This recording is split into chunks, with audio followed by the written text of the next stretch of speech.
ಅಧಿಕ ಪ್ರಸಂಗ over confident ಬೇಡ Gilli. Big boss Kannada season 12ರಲ್ಲಿ ಗಿಲ್ಲಿ ನಟ ಅವರು ಗೆಲ್ಲುವ ಸ್ಪರ್ಧಿಯಾಗಿ ಕಾಣಿಸಿಕೊಂಡಿದ್ದಾರೆ. ಅವರಿಗೆ ಯಾರೂ ಕೂಡ ಸರಿಸಾಟಿ ಇಲ್ಲ ಅಂತ ಹೇಳಬಹುದು. ಆದರೆ ಇತ್ತೀಚೆಗೆ ಗಿಲ್ಲಿ ನಟ ಅವರ ಆಟ ಹಳಿ ತಪ್ಪಿದೆ ಅನ್ನುವಂತಹ ಪ್ರಶ್ನೆ ಮೂಡುವಂತೆ ಆಗಿದೆ ಅಂತ ಹೇಳಿದ್ರು.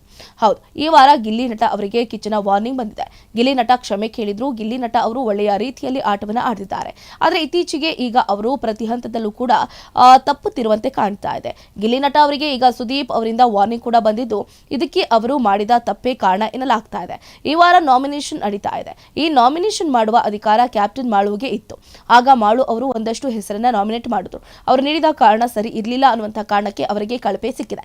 ಈ ವಿಚಾರ ಮಾಳು ಅವರಿಗೂ ಕೂಡ ಅನಿಸಿದೆ. ಆದ್ರೆ ಆ ದಿನ ಗಿಲ್ಲಿ ನಟ ಅವರು ಕ್ಯಾಪ್ಟನ್ ಮಾಳು ಅವರನ್ನ ಹೋಗಲಿದ್ರು. ಈ ಬಗ್ಗೆ ಸ್ಪಷ್ಟನೆ ನೀಡುವಂತೆ ಸುದೀಪ್ ಕೂಡ ಕೇಳಿದ್ರು. ಆದ್ರೆ ಗಿಲ್ಲಿಗೆ ಮಾತು ಬರಲೇ ಇಲ್ಲ. ಆ ಸಂದರ್ಭದಲ್ಲಿ ಸುದೀಪ್ ಅವರು ಗಿಲ್ಲಿ ನಟನಿಗೆ ಎಚ್ಚರಿಕೆಯನ್ನು ಕೊಟ್ಟಿದ್ದಾರೆ. ಅಧಿಕ ಪ್ರಸಂಗ ಓವರ್ ಕಾನ್ಫಿಡೆಂಟ್ ಬೇಡ ಅಂತ ಸುದೀಪ್ ಅವರು ಎಚ್ಚರಿಕೆಯನ್ನ ಕೊಟ್ಟಿದ್ದಾರೆ.